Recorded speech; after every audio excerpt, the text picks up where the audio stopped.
Oi, pessoal, sejam bem-vindos à Escola de Conhecimento. E a proposta da Escola de Conhecimento, como vocês sabem, é a gente poder estar desenvolvendo o nosso potencial de observação, inclusive, né, de conhecimento, se fundamentar em conhecimentos para que a gente possa discernir mesmo o que é certo, o que é errado, o que é bom, o que não é, quando a pessoa está sendo ela ou não está sendo ela.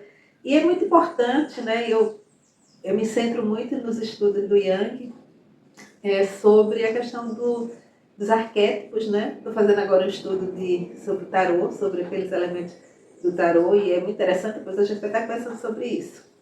Mas o que eu quero falar hoje é uma coisa que eu acho que é uma observação que eu vi, e é bom que a gente troque essa ideia e trazer para que vocês também observem também. Em um período lá atrás, não vamos citar período, quando houve uma coisa chamada censura,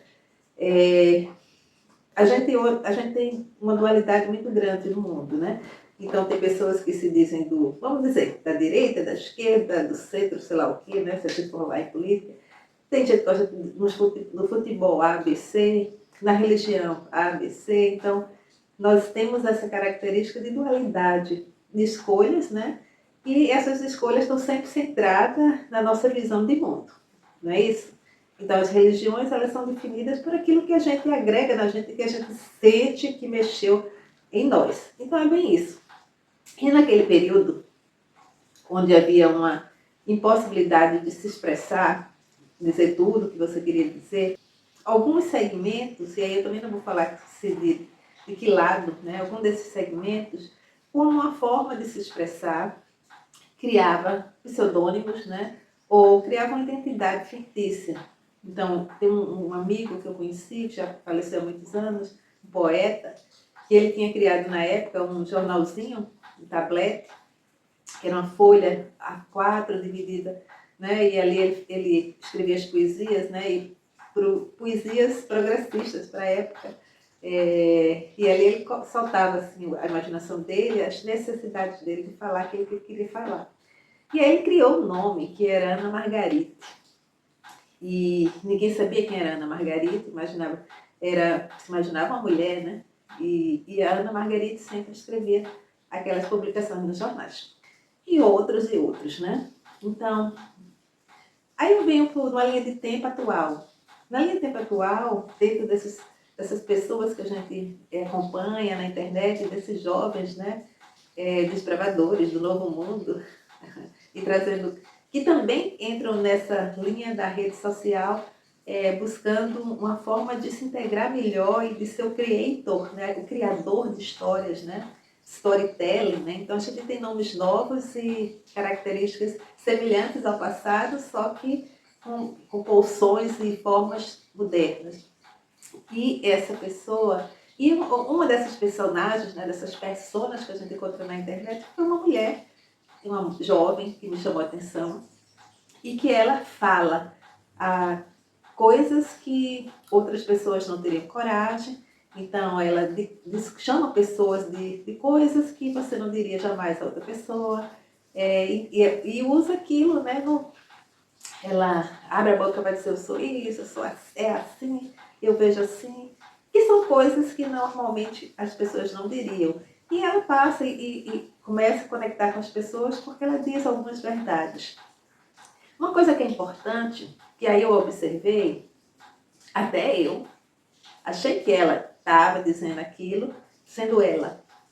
Só que depois eu descobri que era uma personagem, um arquétipo que ela busca para transfigurar aquela pessoa. Então, por exemplo, há coisas que ela fala que podem comprometer e trazer talvez para ela até uma possibilidade de falar de alguém e essa pessoa entrar com processo contra ela. Não tem como entrar, porque ela é só uma persona. Ela vai dizer, não sou eu, é a personagem. Então, só que, o que é que eu quero trazer em relação a isso? Dessa característica que está bem comum nas redes sociais. É que não é só a questão dela conseguir transitar sem risco. É uma outra questão. O público não identificar que é um personagem. E ele acreditar que é uma pessoa e começar a agir como aquela pessoa, né? Então esse é um ponto onde eu volto para a Bíblia, ali está todos os ensinamentos, e a gente fala sobre a prudência. Na Bíblia, vai lá nos provérbios, a gente depois vai começar a falar um pouquinho sobre os provérbios, para que a gente encontre quem são os ímpios e quem são os prudentes, né? A gente precisa ter esse alinhamento de entendimento, que a gente não caia nas armadilhas da vida e também das redes sociais.